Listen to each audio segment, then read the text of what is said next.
தாழ்த்தப்பட்ட சமூகத்தினர் அமைச்சர்களாக பொறுப்பேற்றிருக்கிறார்கள். வரலாற்றில் இதுவரை நடக்காத ஒரு விஷயம். அந்த ஒரு நிகழ்வை நிகழ்த்தி காட்டியிருக்கிறது இந்த புதிய அரசு.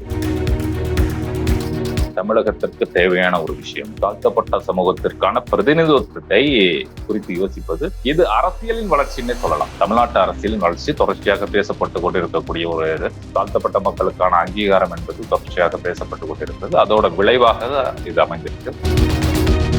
அறநிலைத்துறை அமைச்சராக ஸ்ரீரங்கத்தை சார்ந்த ரமேஷ் அவர்களுக்கு கொடுத்துட்டாங்க. அங்க என்ன நம்மளுக்கு இடிக்குதுன்னா, நிறைய பேர் பார்ப்பனருக்கு கொடுத்துட்டாங்க, அறநிலையத்துறை கொடுத்துட்டாங்க, பார்ப்பனருக்கு 2 மினிஸ்ட்ரி கொடுத்துருக்காங்க. இதெல்லாம் எந்த சாதிக்கு வேணாலும் கொடுக்கலாம், அதெல்லாம் எனக்கு மாற்றுக்கிறது கிடையாது. ஆனா ஏன் இது விமர்சனத்துக்குள்ளாக்கப்படுது அண்ணா, ஐடியாலஜிக்கலா சில நபர்கள், சில சாதிகள் இதை ஏத்துக்கிட்டு இருக்காங்க. அதற்கு அழுத்தம் கொடுக்க வேண்டும், அதற்கு எதிர்வினை ஆற்ற வேண்டும், பலமான எதிர்வினை ஆற்ற வேண்டும். RN ரவியை ஓட விட்டாங்கல்ல, என்ன அடிப்படையில இருந்து? இதே தமிழ் தாய் வாழ்த்து தானே. போன அரசுல அதை கவனிக்கணும்ல. RN ரவி என்னென்ன ஆட்டம் ஆடினான்ங்கிறத கவனிச்சிருக்கணும்ல. RN ரவி எதற்காக அந்த ஆட்டத்தை ஆடினான்? RN ரவிங்கிற ஒரு தனிப்பட்ட நபரா அது பிரச்சனை? அவனுடைய ஐடியாலஜிக்கல் ஃபேக்டர், அவன் எதுக்காக அந்த இடத்துல உட்கார்ந்துருக்கான், அவன் என்ன பண்ண போறான் அங்கிற புரிதல் இருக்கணும்ல.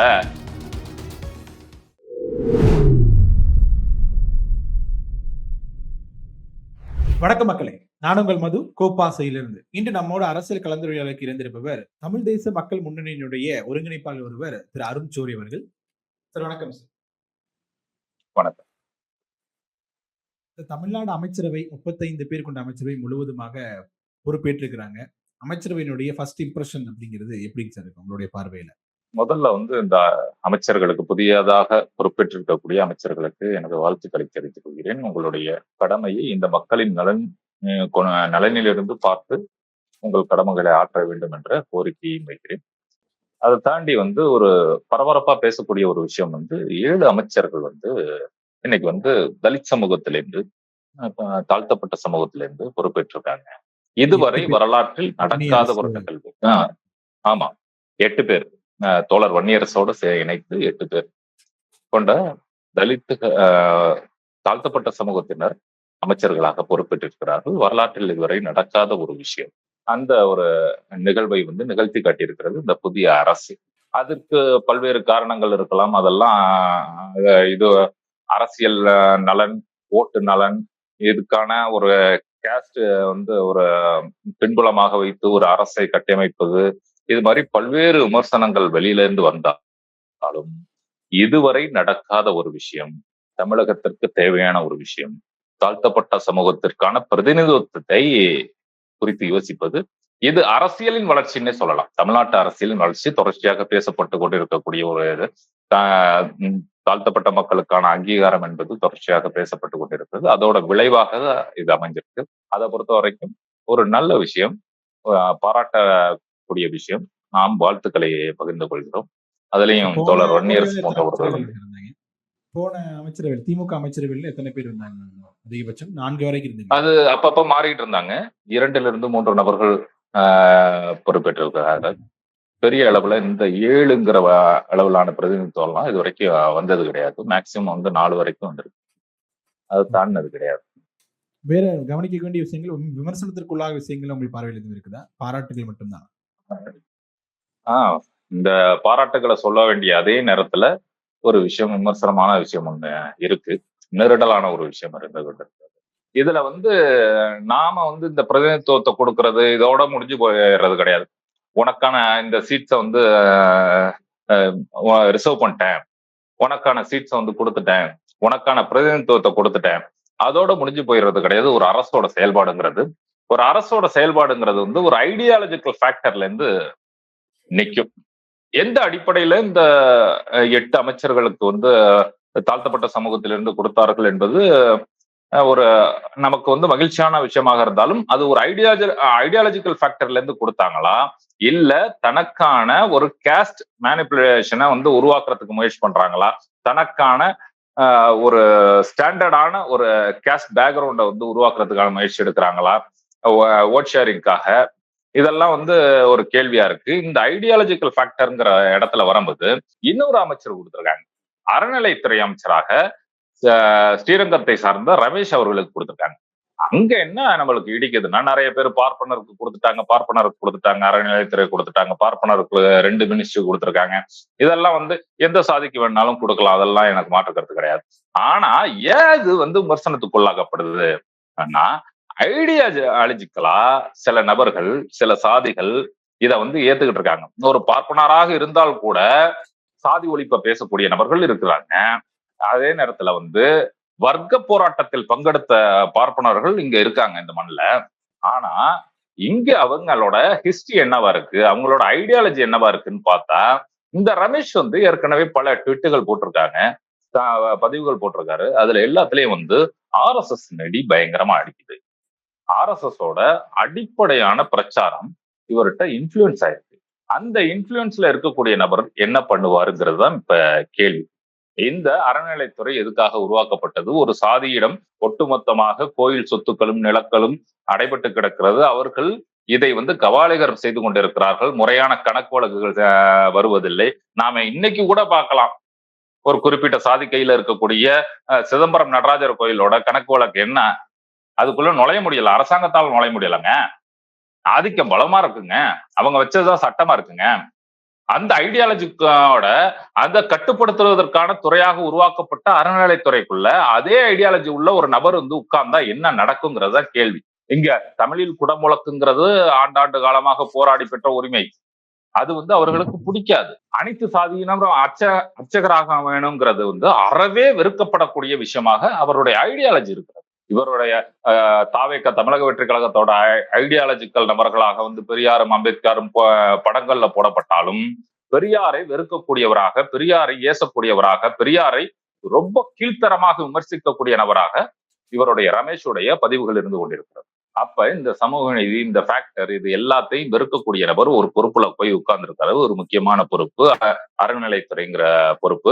RSS தொடர்ச்சியாக அறநிலைத்துறையை கலைக்க வேண்டும், இதை இல்லாமலாக்க வேண்டும், ஒட்டுமொத்தமாக பார்ப்பனர்களுடைய கையிலே கொண்ட போய் கோயில்களை கொடுக்க வேண்டும் என்று சொல்லிக் கொண்டிருக்கிறது. அதே கருத்தோட்டத்தில் இருக்கக்கூடிய ஒரு நபர் இங்க அந்த பொறுப்புல உட்காரும் போது அந்த துறை என்னவாக மாறப்போகிறது என்பது ஒரு மிகப்பெரிய ஐயம். அதே போன்று ஐடியாலஜிக்கல் அடிப்படையிலே பேசுறோம். இன்னொருத்தர் நிர்மல்குமார். நிர்மல்குமாரோட கையில என்னென்ன துறைகள் இருக்குன்னா, இது எல்லாரும் பேசக்கூடியது மின்சாரத்துறை தான் பேசுறாங்க. ஆனா அவர் கையில தான் சட்டம் இருக்கிறது, அவர் கையில தான் நீதிமன்றம் இருக்கிறது. இந்த 2 துறைகளும் அவருடைய கையில தான் இருக்கு.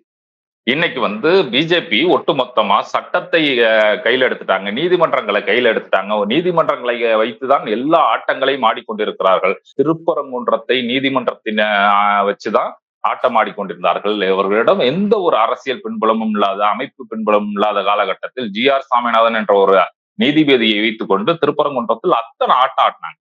இப்ப திருப்பரங்குன்றத்தின் MLA-வாக வந்திருக்கக்கூடிய நிர்மல்குமார் ஒரு ஐடியாலஜிக்கல் ஃபேக்டரா இருக்கார். அவருக்கான ஐடியாலஜிங்கிறது என்னன்னா, திருப்பரங்குன்றத்தில் மேலே தர்காவுக்கு மேலே தீபம் ஏற்ற வேண்டும்.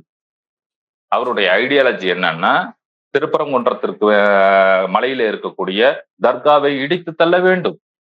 அப்ப ஏற்கனவே இருந்த அரசு என்ன செஞ்சுச்சு, இதில் மதக்கலவரம் உருவாகிவிடக்கூடாது, இந்த RSS சதி இங்க எடுபட்டு விடக்கூடாது என்பதற்காக இது அவர் அரசு வழக்கறிஞர் இருக்கார்ல, அரசு வழக்கறிஞர் இங்க போராடக்கூடிய சக்திகளிடமிருந்து தரவுகளை எடுத்து அங்க வாதிட்டார்.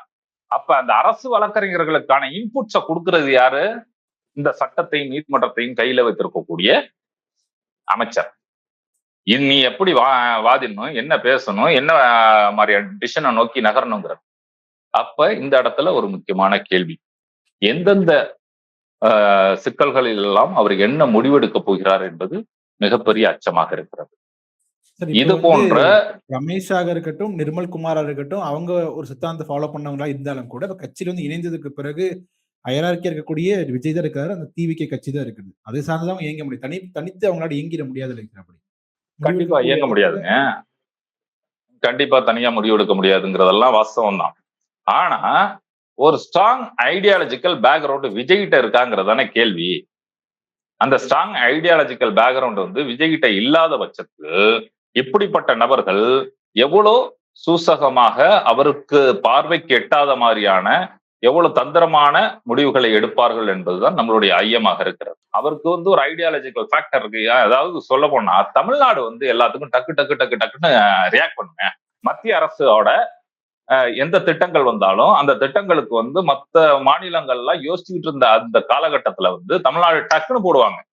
இதுக்கு பின்புலம் என்ன, இதுதான் பின்புலம், இதை நோக்கிதான் நகர போகுது, இது உள்ள இதெல்லாம் பொதிஞ்சு கிடக்குங்கிறதெல்லாம் அக்கு வேற ஆணி வேற பிரிச்சு போடுவாங்க. அதுக்கு காரணம் தமிழ்நாட்டுடைய ஐடியாலஜிக்கல் பேக்ரவுண்ட். அந்த ஐடியாலஜி இருக்கிறதுனாலதான் இவன் கொண்டு வந்தா இப்படிதாண்டா கொண்டு வருவான், இதுக்கு பின்னாடி இப்படிதாண்டா ஒளிஞ்சிருக்குங்கிற அந்த பார்வை இருக்குல்ல, அந்த பார்வையில இருந்து ஒவ்வொன்னையும் அலசக்கூடிய விஷயங்கள் இருக்குல்ல, அதுதான் இங்க ஒவ்வொரு நேரத்திலையும் காப்பாற்றக்கூடியதா இருந்துகிட்டு இருக்கு. அப்படி இருக்கிற சூழல்ல இவங்க என்ன இந்த ஐடியாலஜிக்கல் பேக்ரவுண்ட் எல்லாம் இல்லாத ஒரு முதலமைச்சர் இதை எந்த அளவுக்கு கட்டுப்படுத்திடுவாருங்கிறது ஒரு மிகப்பெரிய கேள்வியா இருக்கு. அப்ப அது மட்டும் இல்ல, ஏற்கனவே நாம போன பேட்டியில பேசணும். அப்ப முதலமைச்சர் பதவியேற்ற போது தமிழ் தாய் வாழ்த்து 3வது இடத்துல பாடப்பட்டது. அப்ப நான் சொன்னேன், இந்த இடத்துல முதலமைச்சர் இன்னும் பொறுப்புக்கு வரல, அப்படி இருக்க பட்சத்துல அங்க முடிவெடுக்கக்கூடியது ஆளுநர்.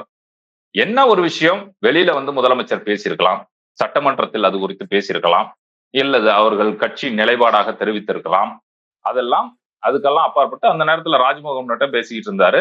நான் அடுத்த தடவை இதை அனுமதிக்க மாட்டோம்னு சொன்னாரு. அமைச்சரவை பதவியேற்கும் போது அனுமதிக்க மாட்டோம்னு சொன்னாரு. ஆனால் இப்போது அமைச்சரவை பதவியேற்ற போதும் அதே 3வது இடத்தில் தான் தமிழ் தாய் வாழ்த்து இருக்கிறது. அந்த ராஜ்மோகன் என்ன சொல்கிறார் என்றால், நாங்கள் கோரிக்கை வைத்தோம், அவர்கள் கேட்கவில்லை, அவர்கள் கேட்க மாட்டார்கள் என்ற ஐடியாலஜிக்கல் பின்புலம் உங்களுக்கு இல்லைல்ல. நாங்க கோரிக்கை வச்சோங்க, அவர் கேட்கலங்க, அவர் கேட்க மாட்டாங்க. ஏன்னா அவனுக்கு ஒரு ஐடியாலஜி இருக்குங்க, அவனுக்கு திணிக்கணுங்கிற ஒரு ஐடியாலஜி இருக்கு, அதை கொண்டு வரணுங்கிற ஒரு ஐடியாலஜி இருக்கு, தமிழ் தாய் வாழ்த்த முற்றுமுழுதா ஒழிச்சு கட்டணுங்கிற ஒரு ஐடியாலஜி இருக்கு. அந்த ஐடியாலஜிக்கு அவனுக்கு இருக்குங்கிறது இவனுக்கு தெரிய வேண்டியதுக்கு ஒரு ஐடியாலஜி இருக்கு. அந்த ஐடியாலஜி இல்ல, நாங்க கேட்டோம், அவங்க நாங்க ஏற்பாடு பண்ணக்கூடியதுல நீங்க தலையிடக்கூடாது, நாங்க இப்படிதான் பண்ணுவோம்னு சொல்லிட்டாங்க. கேட்டுட்டு வர்றது கிடையாது அரசோட வேலை. அதற்கு அழுத்தம் கொடுக்க வேண்டும், அதற்கு எதிர்வினை ஆற்ற வேண்டும், பலமான எதிர்வினை ஆற்ற வேண்டும். RN ரவியை ஓட விட்டாங்கல்ல, என்ன அடிப்படையில இருந்து? இதே தமிழ் தாய் வாழ்த்து தானே போன அரசுல, அதை கவனிக்கணும்ல. RN ரவி என்னென்ன ஆட்டம் ஆடினான்ங்கிறத கவனிச்சிருக்கணும்ல. RN ரவி எதற்காக அந்த ஆட்டத்தை ஆடினான்? RN ரவிங்கிற ஒரு தனிப்பட்ட நபரா அது பிரச்சனை? அவனுடைய ஐடியாலஜிக்கல் ஃபேக்டர், அவன் எதுக்காக அந்த இடத்துல உட்கார்ந்து இருக்கான், அவன் என்ன பண்ண போறான்ங்கிற புரிதல் இருக்கணும்ல. இந்த RN ரவி போயிட்டாரு, அர்லேக்கர் வந்திருக்காரு, இவர் சாஃப்டான நபரா இருக்காரு, எதுவும் பெருசா பேச மாட்டேங்கிறாரு, சிரிச்சுக்கிட்டே இருக்காரு. RN ரவி கடுகடுன்னு இருப்பாரு. அது RN ரவியோட பிரச்சனைன்னுட்டு ஒரு தனிப்பட்ட நபருடைய பிரச்சனையாக பார்க்கக்கூடிய நபர்களுடைய பிரச்சனை. அதுக்கு என்ன காரணம்னா, இவர்களுக்கான ஒரு அரசியல் ஐடென்டிட்டி, இது ஐடியாலஜி இல்ல, அது ஒரு சித்தாந்த பிரச்சனையாக பார்ப்பதற்கான ஒரு ஐடியாலஜி இல்ல, அதை வளர்த்து கொள்ள வேண்டும் என்பதுதான் நம்மளுடைய அக்கறையாக இருக்கிறது, நம்மளுடைய கவலையாக இருக்கிறது. ஐடியாலஜிக்கல் தெளிவில்லாத டிவிக்கு சேர்ந்து இப்படி பேசினாங்க, ஓகேங்க சார். அதே அந்த சபையில இருக்கக்கூடிய விசிக்கும் சரி, கம்யூனிஸ்டுகளும் சரி, அந்த கருத்தை ஒத்துதான் அவங்களும் பேசுறாங்க. நாங்க விஜய் கிட்ட கேட்டோம், அவர் இப்படி இப்படி இப்படி சொன்னாங்க அப்படிங்கிற மாதிரிதான் அவரு தோழர் அவர் சண்முகம் அவர்களும் சொல்றாரு. ஐடியாலஜிக்கல் ஊறி போன இத்தனை ஆண்டுகள் அரசியல் இருக்கக்கூடிய அவங்களோட அப்படி பண்ணும் பொழுது இப்ப 2 ஆண்டுகள் டிவிக்கு சொல்றதுல பெருசா வியப்புண்ணும் இருக்கிறது மாதிரி தெரியலையே. அவர்கள் என்னென்ன காரணத்துக்காக சொன்னாங்கிறதெல்லாம் தெரியல. ஆனா விசிகாவோ சிபிஎம்மோ அரசவையில அமர்ந்தா இப்படி இது பண்ண மாட்டாங்க. என்ன புதிதாக அமையக்கூடிய அரசு அதோட கூட்டணி அமைக்கிறதுக்கான வேலைகள்ல ஈடுபட்டு இருக்காங்க, அமைச்சரவை பொறுப்பு கொடுத்திருக்காங்க. அந்த இடத்துல சில விஷயங்களை பேசி கொஞ்சம் கொஞ்சமா மாத்தலாங்கிற ஒரு யோசனை கூட சிந்தனை கூட அவங்கள்ட்ட இருந்திருக்கலாம். அவங்க வெளிப்படுத்தின கருத்தோட விளைவு அப்படி இருக்கலாம். ஆனா ஆளுநர் என்பவர் தன்னுடைய அதிகாரம்ங்கிறது அர்லேக்கரோட அதிகாரம் கிடையாது, RN ரவியோட அதிகாரம் கிடையாது, பாசிச பாஜகவின் அதிகாரத்தை, அவங்களுடைய சித்தாந்தத்தை இங்கே தமிழ்நாட்டில் திணிப்பதற்கான வேலையை செய்வதற்காக அமர்த்தப்பட்ட ஒரு அடியாள். அந்த நபர் தன்னுடைய வேலையை செய்து கொண்டே இருப்பார். அவரை எதிர்த்து நிற்க போகிறோமா?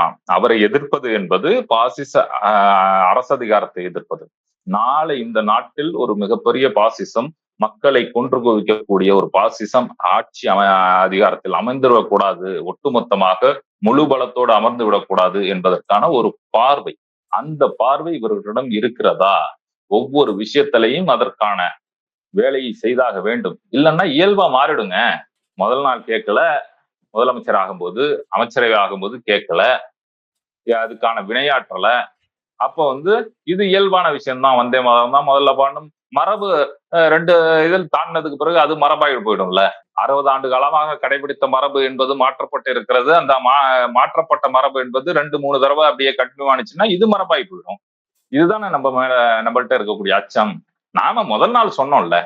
அன்னைக்கு இவர் பொறுப்புலயே இல்ல. முதலமைச்சரா இப்பதான் பதவியேற்க போறாரு. இவருக்கு எந்த ஒரு அதிகாரம் கிடையாது. என்ன ஒண்ணு பண்ணிருக்கலாம், இது ஆளுநரோடு கலந்து பேசியிருக்கலாம். அவர் கலந்து பேச வேண்டிய மரபும் இருக்கிறது. அந்த ஆளுநர் அந்த கலந்து பேசக்கூடிய மரபை தவிர்த்திருக்கிறார். அந்த நேரத்துல இவங்களை பெருசா குற்றச்சாட்டு சொல்ல முடியாது. ஆனா 2வது முறை ஆட்சி அதிகாரத்துக்கு அமர்ந்ததுக்கு பிறகு இதை நாம குற்றச்சாட்டா தான் சொல்லி ஆகணும். இந்த குற்றச்சாட்டையும் ஏன் சொல்கிறோம் என்றால், இதை கவனமாக பாருங்கள். ஆளுநர் செய்யக்கூடிய ஒவ்வொரு வேலையும் கவனமாக பாருங்கள். மத்திய அரசு கொண்டு வரக்கூடிய ஒவ்வொரு திட்டத்தையும் கவனமாக பாருங்கள். கையெழுத்து போட்டு முடிச்சதுக்கு அப்புறம் இது தெரியல, இத பேசிக்கலாம், அது மாதிரி பண்ணி ஒரு பிரயோஜனமும் கிடையாதுங்க. கையெழுத்து போட்டு முடிச்சது தானே. ஏற்கனவே பல்வேறு திட்டங்களுக்கு ஓபிஎஸ் இபிஎஸ் கையெழுத்து போட்டு வந்துட்டாங்களே, அதுல மாத்த முடியலையே. எந்த ஒரு அரசு வந்தாலும், எந்த ஒரு கொம்பு அரசு வந்தாலும் அந்த டாக்குமெண்ட்டை கிழிச்சு போட முடியாது. ஏன்னா அந்த ட்ரக் போட்டியில வச்சுட்டாங்க அந்த டாக்குமெண்ட். அதை கிழிச்சு போட முடியாது, மாத்த முடியாது. அப்படியே எந்த ஒரு திட்டத்தையும் இவர்கள் கையெழுத்து விட்டு விட்டால் அதை மாற்றுவதற்கான அதிகாரம் இவர்களிடம் கிடையாது. அதனால் கையெழுத்திடுவதற்கு முன்னால், மாறுவதற்கு முன்னால் அது குறித்து கவனத்தை செலுத்துங்கள் என்ற ஒரு அக்கறையில், மக்கள் மீதில் இருக்கக்கூடிய அக்கறையில், தமிழ்நாடு பாரம்பரியம் இருக்கிறதா, தமிழ்நாடு அரசியல் பாரம்பரியம் இருக்கிறது அல்லவா, இத்தனை ஆண்டுகளாக எதை கட்டி காப்பாத்தினாங்களோ அதை மீண்டும் தொடர வேண்டும் என்ற ஒரு அக்கறையில், ஒரு எனக்கு இருக்கக்கூடிய தனிப்பட்ட அச்சத்தில் நான் இதை வெளிப்படுத்துறேனே தவிர, இது இந்த அரசை கார்னர் செய்யணுங்கிறதுக்காக கிடையாது. எடுத்துரைக்க வேண்டும். எடுத்துரைக்கதான் மாற்றங்கள் நிகழும். வெங்கட்ராமனை மாத்தினாங்க, அந்த இது ஜோசியரை மாத்தினாங்க. விமர்சனங்கள் வந்ததுனால தானே மாத்தினாங்க. விமர்சனங்களே இல்லாமல் இப்ப புது அரசுன்னு பேசாம அமைதியா வாய் மூடிக்கிட்டு உட்கார்ந்து இருந்தோம்னா மாறுமா? அதெல்லாம் மாறாது. அதனால சொல்ல வேண்டிய தேவை இருக்கிறது நமக்கு.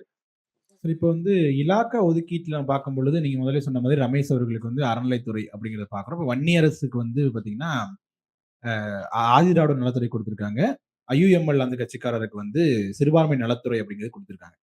இப்போ இதுக்கு முன்னாடியே பாத்தீங்கன்னா திமுக ஆட்சியில தாழ்த்தப்பட்ட சமூகத்தை சேர்ந்தவங்களுக்கு ஏதோ நடந்தாலும் உடனே பதில் சொல்ல வேண்டிய இடத்துல திருமாவளவன் தள்ளப்படுவார்.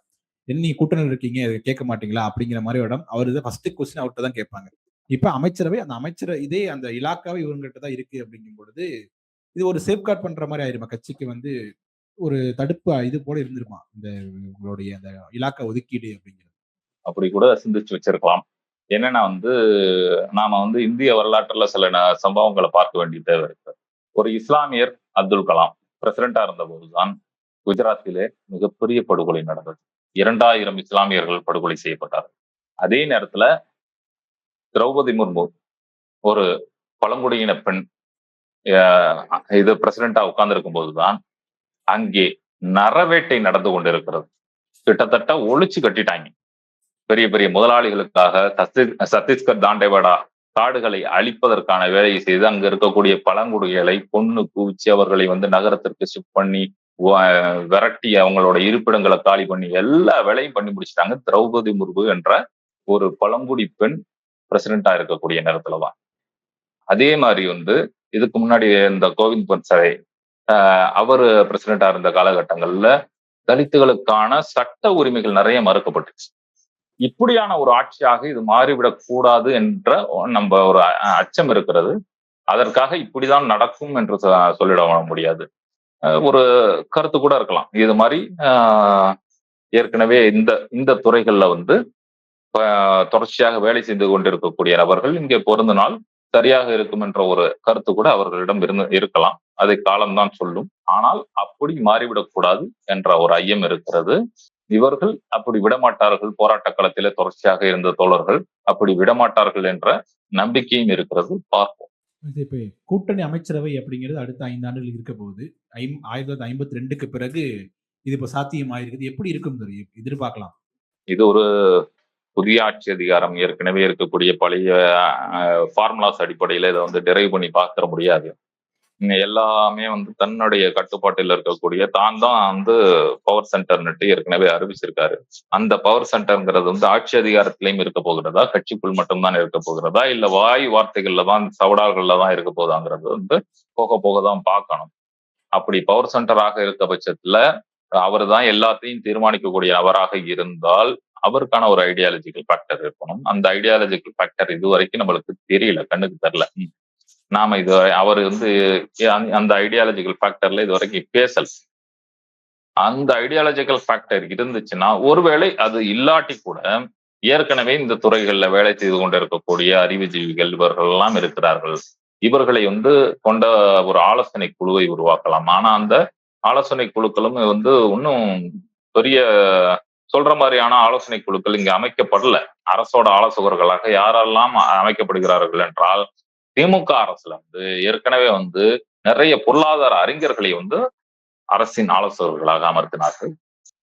நிறைய ஒவ்வொரு துறை சார்ந்த திருநங்கை முதற்கொண்டு அந்த திட்டக்குழுவில் பங்கெடுத்தாங்க. திட்டக்குழுன்னுட்டு ஒரு குழு அமைக்கப்பட்டது. அந்த திட்டக்குழுல ஒவ்வொரு துறை ரீதியாக நீங்க சொல்ல போனா திருநங்கை ரெப்ரசன்டேஷன் கூட அதுல இருந்துச்சு. ஏன்னா ஒரு திட்டம் என்பது வருதுன்னா இது திருநங்கைகளுக்குமான திட்டம். அதாவது சமூகத்தில் மிக மிக ஒடுக்கப்பட்ட சமூகமாக திருநங்கைகள் இருக்காங்க. திருநம்பிகள். அதாவது சமூகத்தால் சொந்த வீட்டால கூட ஏத்துக்காத ஒரு நபர்களாக, ஒரு உண்மையான அனாதைகளாக இந்த சமூகத்துல இருக்கும்போது அவர்களுக்கான ரெப்ரசன்டேஷனும் இருக்கணும். அவர்களுக்கான நலனும் இதுல பாதிக்காம இருக்கணும். அவர்களுடைய நலன் இதுல வந்து பொதிந்து கிடக்க வேண்டும் என்ற ஒரு கருத்தோட்டத்தோடு ஒரு ஆலோசனை குழு, திட்டக்குழு இதெல்லாம் அமைக்கப்பட்டது. ஆனால் இங்கே வந்து இவருடைய ஸ்ட்ராட்டஜி வந்து எலெக்ஷன் ஸ்ட்ராட்டஜியை வகுத்து கொடுத்தார்ல, அவரை வந்து ஒரு ஆலோசகரா வச்சிருக்காரு. இன்னொருத்தர் வந்து விஜயோட நண்பர்னு சொல்றாங்க, அவரை ஒரு ஆலோசகரா வச்சிருக்காங்க. என்ன ஒரு ஸ்ட்ராட்டஜிஸ்ட் வந்து என்ன ஆலோசனை கொடுத்துட முடியும், என்ன மாதிரியான இதை கொடுத்துட முடியுங்கிறது ஒரு மிகப்பெரிய கேள்வி. எப்படி வந்து ப்ரொமோஷன் பண்ணலாம்னுன்னா கொடுக்கலாம், எப்படியெல்லாம் இந்த சிக்கல்கள்ல இருந்து வெளியில வரதுக்கான திட்டங்கள் வகுக்கலாம்னு வேணா கொடுக்கலாம். இது வந்து ரொம்ப நம்மளுக்கு வந்து அவநம்பிக்கையான ஒரு விஷயமா இருக்கு. இத வந்து கூடிய சீக்கிரத்துல மாற்றி அமைக்கணும். நம்ம போன்ற நபர்கள் தொடுக்கக்கூடிய விமர்சனங்கள், அறிவுரைகள் இதை கேட்டு இவர்கள் மாற்றி அமைத்தால் நல்லதாக இருக்கும். புதிய அமைச்சரவை வந்து பொறுப்பேற்றுட்டு இருக்கு. அடுத்தடுத்து அவங்களோட செயல்பாடுகள் எப்படி இருக்குது அப்படிங்கிறத அடுத்தடுத்து வரக்கூடிய வீடியோக்குள்ள நம்ம விவாதிக்கலாம் சார். உங்களுடைய நேரத்திற்கும் கருத்து பதிவிற்கும் ரொம்ப நன்றி.